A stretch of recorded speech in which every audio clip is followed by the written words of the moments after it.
அமாவாசை போய் அந்த கோயில் கடையில் நான் சொன்னு சொல்லி கத்தி படாம நல்லா நெகு நெகுன்னு சேவிங் பண்ணிட்டு புது துணி போட்டு வரணும். சரி, எவ்வளவு வேணும்? ஒரு 500 ரூபாய் கொடுங்க. அண்ணோ இவர் ரூபாயோட மதிப்பு தெரியாம பேசிட்டு இருக்கானா? சரிங்க, இன்னும் நிலவரம் போடுங்க. அமெரிக்கன் டாலருக்கு 7000 ரூபாய். இந்த இப்படி ஆட இந்த கருவத்துக்கு ஏழை போடப்பா. வரணுங்க.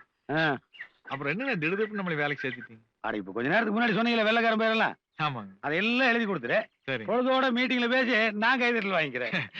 அப்போ இத்தனை நாள் என்னங்க பண்ணிட்டு இருந்தீங்க? இத்தனை நாளா ஒரு திருநாளப்பா திடுதிப்புன்னு எதிர்கட்சியில் போய் சேர்ந்தேன்.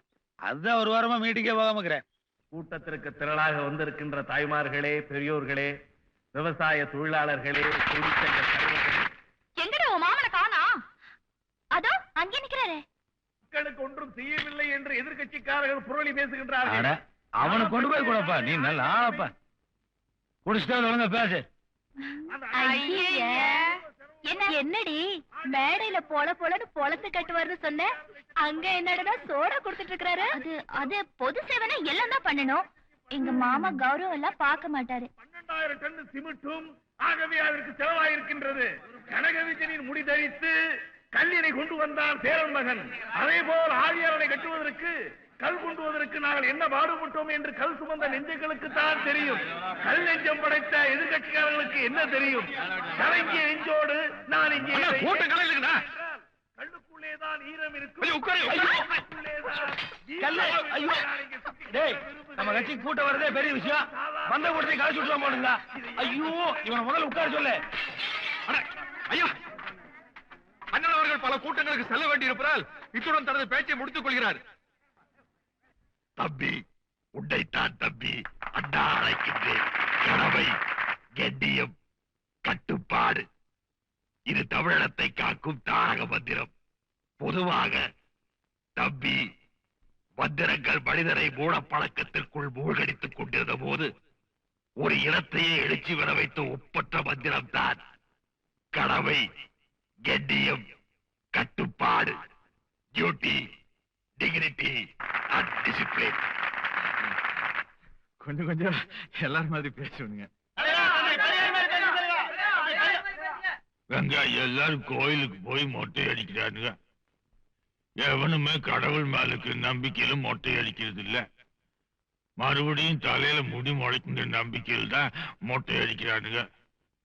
மொட்டை அடிச்சா தலையில முடிய முளைக்கான்னு வச்சுக்க, ஒரு வயலும் மொட்டையா அடிக்க மாட்டானுங்க. இத நான் சொன்னா ஈரோட்ல இருந்து வந்து ராமசாமி நாட்டியம் பேசுறான்னு சொல்றானு வெங்காயம். குட்டிய முரசும் கூவிய படையும் கட்டிய படையும் எடுத்து நடந்து கோட்டை முதலை சுற்றி வளைத்து வேட்டையாடி வெற்றி வளைத்து வாழ்க சிவாஜி வாழ்கவென்று வாழ்த்துறை கூடி முழங்கிய போது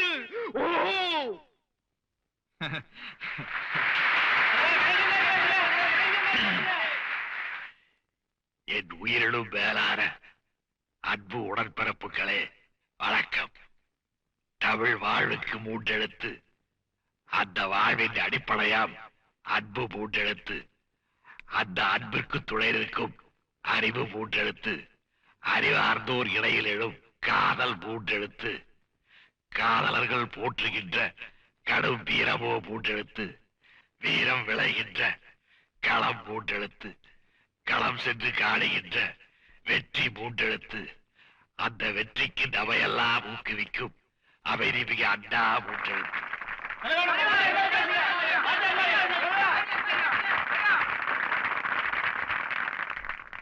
ரத்தத்தின் ரத்தமான அன்பு உடன்பிறப்புகளே வணக்கம். உழைக்கிற உயரணும், அவன் வாழ்வு செழிக்கணுங்கிற சிறப்பான கொள்கைகளுக்கு ஒரு சாதாரணமான மனுஷன் தானா? உழுமனுக்கு நல்ல சொந்தங்கிற உயரிய தத்துவம் இந்த நாட்டுல நடைமுறைக்கு வந்துட்டா இங்க பசிதான் இருக்குமா, இல்ல பத்னி தான் இருக்குமா, இல்ல பஞ்சம்தான் இருக்குமா? இந்த நாட்டுல ஒரு நதிகளைதான் ஒன்னா இணைச்சிட்டோம்னா இந்த நாட்டுல தண்ணி பஞ்சம் வருமா? ஏன் இணைக்கிறேன், எதுக்காக இணைக்கிறேன், என்ன காரணத்துக்காக இணைக்கிறேன்னு இப்ப உங்க எல்லாரையும் பார்த்து நான் கேட்டுக்கிறேன்.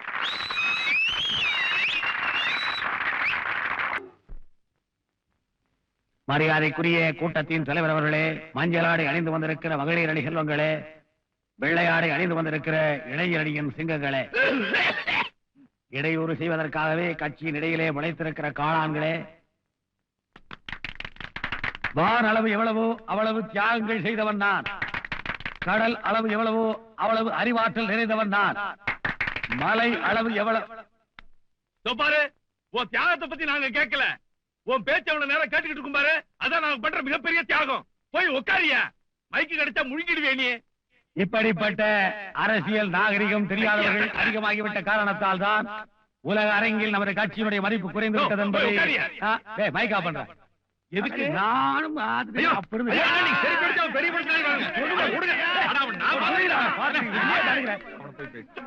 ஐயா நீங்க உட்காருங்க, முதல்ல அவங்கிட்ட போய் நீங்க உட்காருங்க. உட்காருங்க சொல்லு, நீங்க உட்காருங்க. பாருங்க செருப்பு போடுங்க. சரி தலைவரே.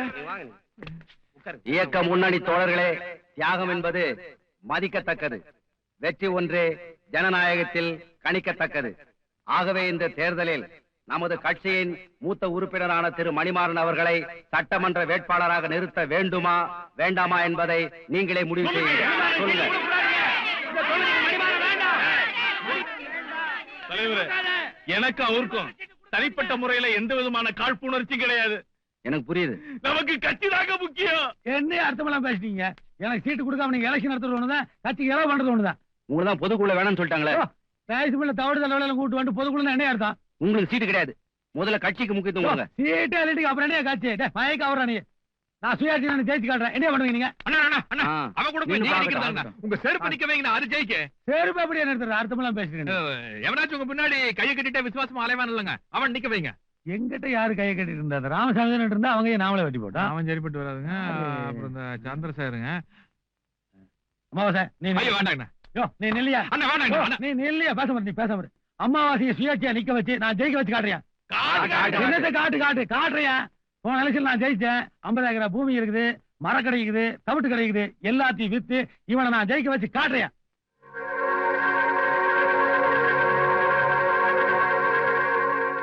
இப்படி தலைசிட்டு வந்து உனக்கு எப்ப ஓட்டு போடுவா?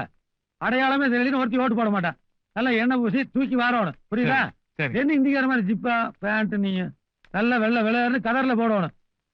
வெள்ளடந்தவரி வாக்காளர் பெருங்குடி மக்களே, உங்களுக்காக உழைப்பதற்கு ஒரு உண்மை தொண்டனை தம்பி அமாவாசையை வேட்பாளராக அறிமுகப்படுத்துகிறேன். இந்த கள்ளங்கவடமில்லாத முகத்தை பாருங்கள்.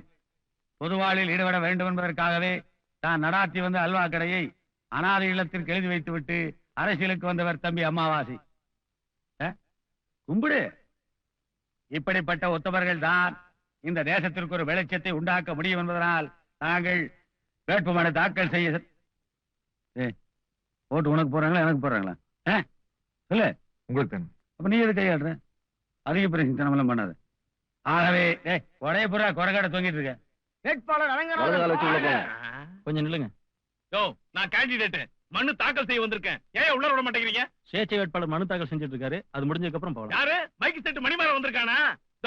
அவனுக்கு டெபாசிட் கட்டத்துக்கு பணம் இருக்கான்னு கேளு. இல்ல நான் தரேன்னு சொல்லியா? கூட்டியாரோட உள்ள விட்டுருவீங்களா? கவர்மெண்ட் அவசியம் வந்து ஏன்டா கத்துற? அரசியல் நாகரிகத்தோட நடந்துங்கடா. நீங்க வேலை பாரு. கேண்டிடேட் யாருங்க? தம்பி தானுங்க. அப்படிங்களா? பேரு அமாவாசை. அமாவாசைங்க. அதனால இன்னைக்கு நாள் நல்லா இருக்குன்னு மனு கொடுக்கறதுக்காக வந்திருக்கேன். But my name is Nagaraja Cholan, MA, son of Rajendra Cholan, grandson of Rajaraja Cholan, Thanjavur. அப்படிங்களா? என்ன எல்லாம் ராஜாக்கள் பேரை சொல்லிட்டு வரீங்க? அந்த ராஜ பரம்பரையில வந்தாங்க நானு. அந்த பரம்பரையில வந்த கடைசி இளவரசன் நான் தானே. அந்த காலத்துல எங்க தாத்தா கூட்டின ராஜசபைக்கு மந்திரிகள் எல்லாம் வந்துட்டு இருந்தாங்க. இப்போ மந்திரி சபைக்கு நான் போக வேண்டியதா இருக்குதுங்க. அப்படிங்களா? எனக்கு சீட்டு இல்லை என்று சொல்லிவிட்டு மாமனுக்கு வச்சாளுக்கும் சீட்டு வழங்கி விட்டார்கள். தம்பி நாகராஜ சோழரை தேர்ந்தெடுப்பதன் மூலம் இந்த மணிமாறனுக்கு எத்துறை அரசியல் செல்வாக்கு இருக்கிறது என்பதை இந்திய துறைகண்டத்திற்கு மட்டுமல்லாமல் ஆங்கிலேய பேரரசிற்கும் அமெரிக்க ஏகாதிபத்தியத்திற்கும் ரஷ்யாவிற்கும் தெரிவிக்க வேண்டிய கட்டாயத்திற்கு நாம் ஆளாகி இருக்கின்றோம். ஆகவே பெரியோர்களே, எனது அருமை தம்பி நாகராஜ சோழனை பெருவாரியான வாக்கு வித்தியாசத்திலே வெற்றி பெறச் செய்ய வேண்டுமாய் உங்களை தாழ்மையுடன் கேட்டுக் கொள்கின்றேன். நடைபெற்று முடிந்த பல்லடம் சட்டமன்ற தொகுதி வாக்குகள் எண்ணப்பட்டு முடிவு இன்று மாலைக்குள் அறிவிக்கப்படும். ஏயா, நாம ஒவ்வொரு வீட்டுக்கும் சொம்பும் குடமும் கொடுத்து ஓட்டு கேட்டோம். இவனுங்க என்னடா சோப்பு டாப்பாவை கொடுத்து ஓட்டு கேட்டிருக்கானுங்க. டெபாசிட் வாங்குவானுங்க. கவுண்டிங் நடந்துட்டு இருக்குது, அதை கொடுத்து இதை கொடுத்து சொல்லிட்டு இருக்கீங்க. தேர்தல் செல்வா சொல்லிட்டானா நடுத்தல நிப்ப வைத்தியா இருப்பேன். அமாவாசை டெபாசிட் வாங்குவியா? கிடைச்சாலும் சந்தோஷம் தானே, கிடைக்காட்டி சந்தோஷம் தானே. ஆமா, உனக்கு என்ன பூரா எங்க காசு இல்ல, அர்த்தம் கட்டவனாங்கிறியா? இது பாரு, எலெக்ஷன் ரிசல்ட் எப்படியான பரவாயில்ல, முடிஞ்ச வண்டி எடுத்து 2 பேரும் மைசூருக்கு போய். மைசூர் வேணாங்க, போர் அடிக்குது. ஊட்டிக்கு போலாங்க. ஐயோ அண்ணா, அண்ணா விழுந்துடாதீங்க அண்ணா. ஏனுங்க நான் ஊட்டி வரவங்களா? ரிசல்ட் என்னாச்சு பாப்பியா? அதை விட்டு லவ் பண்றது வேடிக்கை பார்த்துருக்கேன். ஒரு பெஞ்சு போட்டு உட்காரு, கேண்டிடேட் நின்று என்னை தப்பா நினைப்பாங்களா? ஐயோ அண்ணா, அது நீங்க உட்காந்துருக்கீங்கள, அது நான் வேணும்னா கொஞ்ச நேரம் வெளியே நிக்கிறேன். போ தம்மு தம்மு தம்மடிக்கு போற. எனக்கு உள்ளே பிடிக்கலாம்ல? ஐயோ உள்ள மணியன் இருக்கிறாருங்க. அதனால என்னங்க? அண்ணனுக்கு முன்னாடி மாமா முதல் சுற்று நிலவரப்படி சுயேட்சை வேட்பாளர் நாகராஜ சோழன் 1500 வாக்குகள் அதிகம் பெற்று முன்னணியில் இருக்கிறார்.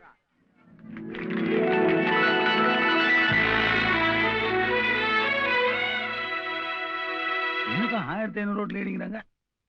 சொல்ல முடியாது, இதெல்லாம் பல்லடத்து ஓட்டு, நம்ம சாதிக்காரனுங்க. சுல்தான் படை என்னதான் தெரியும், மோசமானவனுங்க, சொதப்புனாலும் சொதப்பிடுவானுங்க. சுயேட்சை வேட்பாளர் நாகராஜ சோழன் 5000 வாக்குகள் அதிகம் பெற்று முன்னணியில் இருக்கிறார். சுல்தான் பேட்டை ஓட்டு எண்ணிட்டாங்க போல இருக்குதா? ஒரு ஆர்வத்துல போற, வேணும்னு அடிக்க மாட்டேன். ஆமா, சிகரெட் வாசம் அடிச்சது நீங்களே குடிச்சீங்க. இல்லைங்க தம்பிங்க. தம்பியா? ஆமாங்க. என் முன்னாடி குடிக்க மாட்டேன், மரியாதையான வயன்லோ. ஏன் நின்னுட்டு இருக்கீங்க? உட்காருங்க. அண்ணன் வந்துருவாரு, அதான் பாக்குறேன். சுயேட்சை வேட்பாளர் நாகராஜ சோழன் தன்னை எதிர்த்து போட்டியிட்ட வேட்பாளர் அரங்கநாதனை விட 8000 வாக்குகள் அதிகம் பெற்று முன்னணியில் இருக்கிறார். சுயேட்சை வேட்பாளர் நாகராஜ சோழன் 15000 வாக்குகள் அதிகம் பெற்று முன்னணியில் இருக்கிறார். சுயேட்சை வேட்பாளர் நாகராஜ சோழன் 20000 வாக்குகள் அதிகம் பெற்று முன்னணியில் இருக்கிறார்.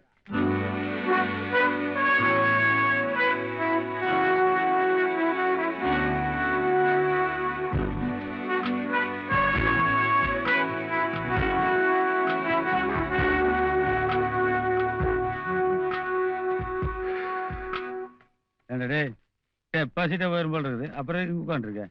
எந்திரிச்சு போக வேண்டியதானே?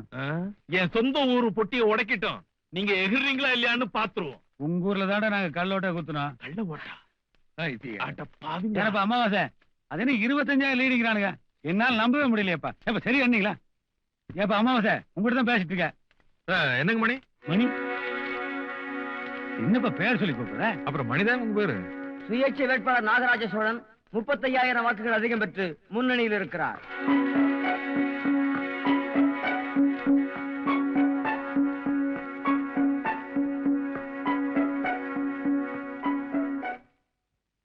அமாவாசை, கால் படுது.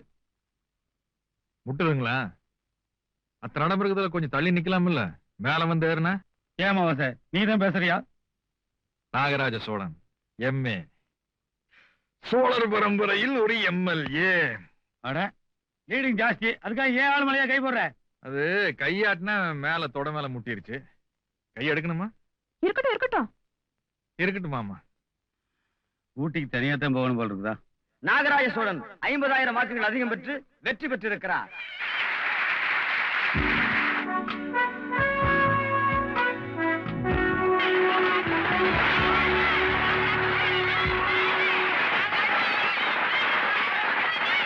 ஜெயிக்கிறவனுக்கெல்லாம் ஜே போட்டு தான் நாசமா போட்டீங்க. ஏய் சோழா, நாகராஜ் சோழா,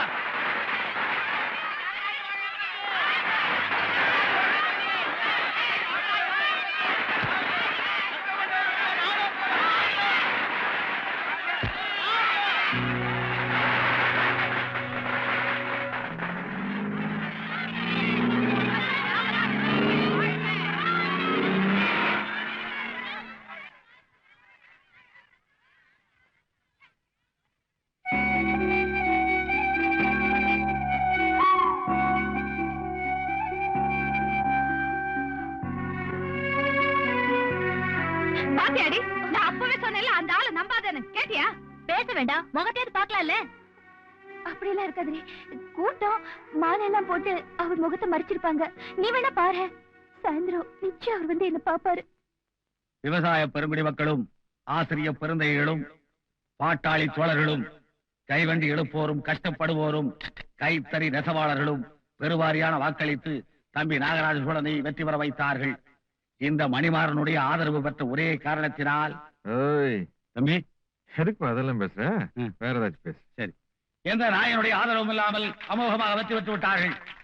அவர் வெற்றி பெற்றதற்கு பின்னால் ஆலை அதிபர்களும் மிட்டா மிராசுகளும் மில் அதிபர்களும் பட்டி கடைக்காரர்களும் மன்னர் மானியத்தை இழந்தாலும் மரியாதை இழக்க மாட்டேன் என்று சொல்லி கிரீடத்தோடு வந்து அமர்ந்திருக்கிற மன்னர் அவர்களும் இங்கு விருந்து நடாத்தி கொண்டிருக்கிற காட்சி நாம் பார்க்கின்றோம். இதைத்தான் திருவள்ளுவர் துப்பாருக்கு துப்பாய துப்பாருக்கு துப்பாக்கி.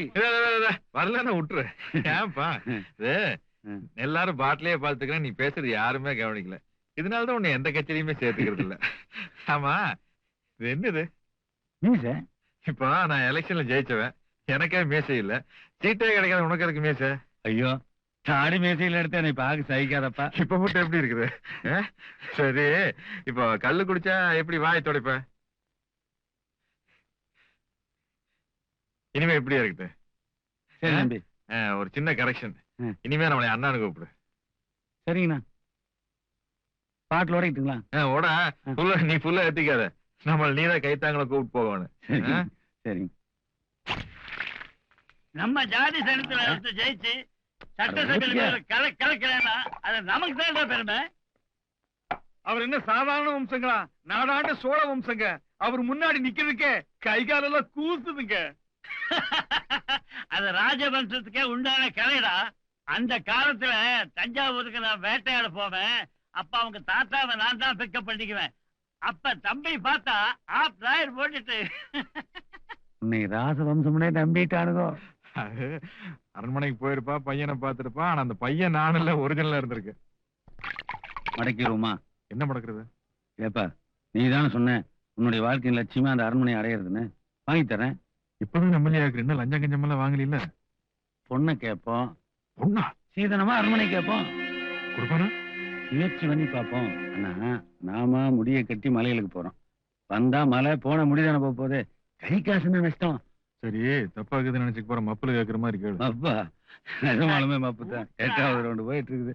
என்ன போதோ தெரியல. நீ தள்ளிக்க. மகாராசா, நான் சின்னவனுங்க, நீங்க பெரியவரு. இத பாருங்க, நான் ஏதோ தண்ணி போட்டு தப்பா பேசுறதா நீங்க நினைக்க கூடாது. ஒரு மனுஷன் சமூகத்தில் உயர்ந்த உடனே சாதிங்கிறது, சரம்ங்கிறது, சொந்தம்ங்கிறது, ஒரே சாமி செய்யறங்கிறது, ஒரே கூட்டம்ங்கிறது.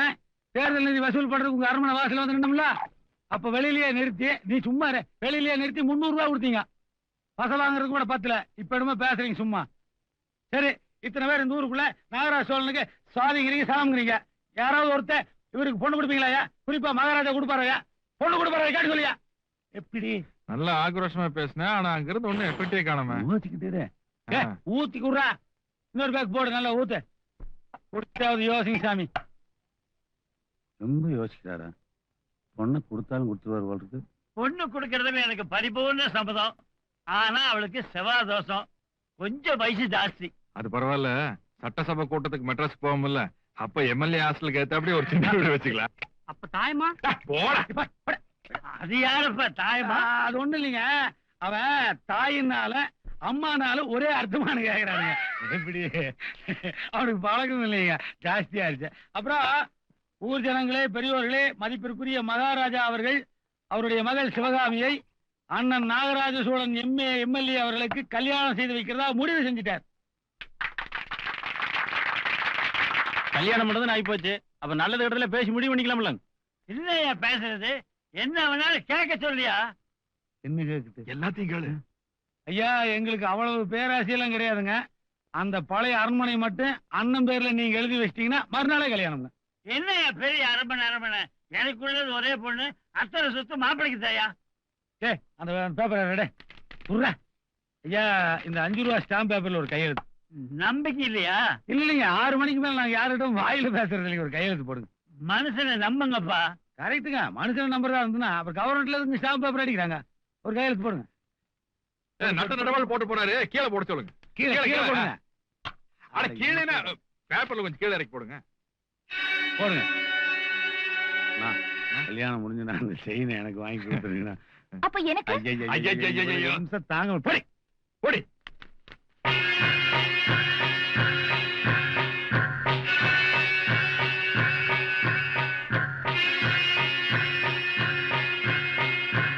நிறுத்துங்க. நீங்க பேசுங்க. நமது பள்ளிக்கு கொடியேற்ற வருகை தந்திருக்கும் பல்லடம் சட்டமன்ற உறுப்பினர் நம்மளுக்கு காளியாத்த கோயில் கிட்ட சாராயம் காய்ச்சிட்டு ஆ, குடிச்சு போயிட்டானுங்கண்ணே. ஆ. நான் ஸ்டேஷன்ல போய் கேக்குறேன், கண்ணா பின்னான்னு திட்டுறானுங்க. நம்ம பேர் சொன்னியா? சொன்னனுங்க, அதுக்கு அந்த ஆளு சொன்னேன்னு வைங்க, அவனை இங்கேயே தூக்கி போட்டு மிதிச்சு போடுவீங்க. என்ன கெட்ட வார்த்தை திட்டிருப்ப? கண்ணா பின்னான்னு திட்டுறானுங்கண்ணா. சரி விடு, நான் பாத்துக்கிறேன். ஏன்பா என்னமோ நம்ம பசங்க எல்லாம் சாராயம் காய்ச்சான்னு புடிச்சு உள்ள வச்சிட்டியாமா? சாராயம் காய்ச்சறது சட்ட விரோதம் சார். அந்த ஈர வகையெல்லாம் எங்களுக்கு தெரியுமில்ல. ஆனா சட்டவிரோதமா காய்ச்சினா தான் 4 காசு சம்பாதிக்க முடியும். பைத்தியக்காரனா இருக்கிறியா? அது சரி, நான் பாட்டு கொடி ஏத்திட்டு இருக்கிறேன். நீ உன்னோட மோட்டார் பைக் எடுத்து போலீஸ் ஸ்டேஷன் போய் நம்ம பசங்களை எல்லாம் வெளியே திறந்து விட்டுரு. முடியாது சார். என்ன மிஞ்சி பண்ணா டிரான்ஸ்ஃபர் தானே பண்ணுவீங்க, பண்ணிக்கங்க. டிரான்ஸ்பர் தான், அசலும் இருக்குல்ல வேலை. அது நம்ம பசங்க எல்லாம் கோவக்கார பசங்கப்பா, மறந்தா அப்படி கொலை போட்டாலும் படி போட்டுருவாடுங்க. நமது தொகுதியின் சட்டமன்ற உறுப்பினர் மாண்புமிகு நாகராஜ சோழன் அவர்கள் தேசிய கொடி ஏற்றி வைப்பார்கள்.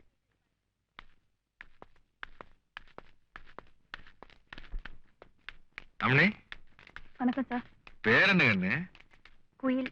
குயிலு பள்ளிக்கூடத்துல அவசரமான பொண்ணா இருப்ப போல இருக்குதா? டேய் மணியா, அண்ணா, கூட எங்கன்னு விசாரிச்சு வை. சரி.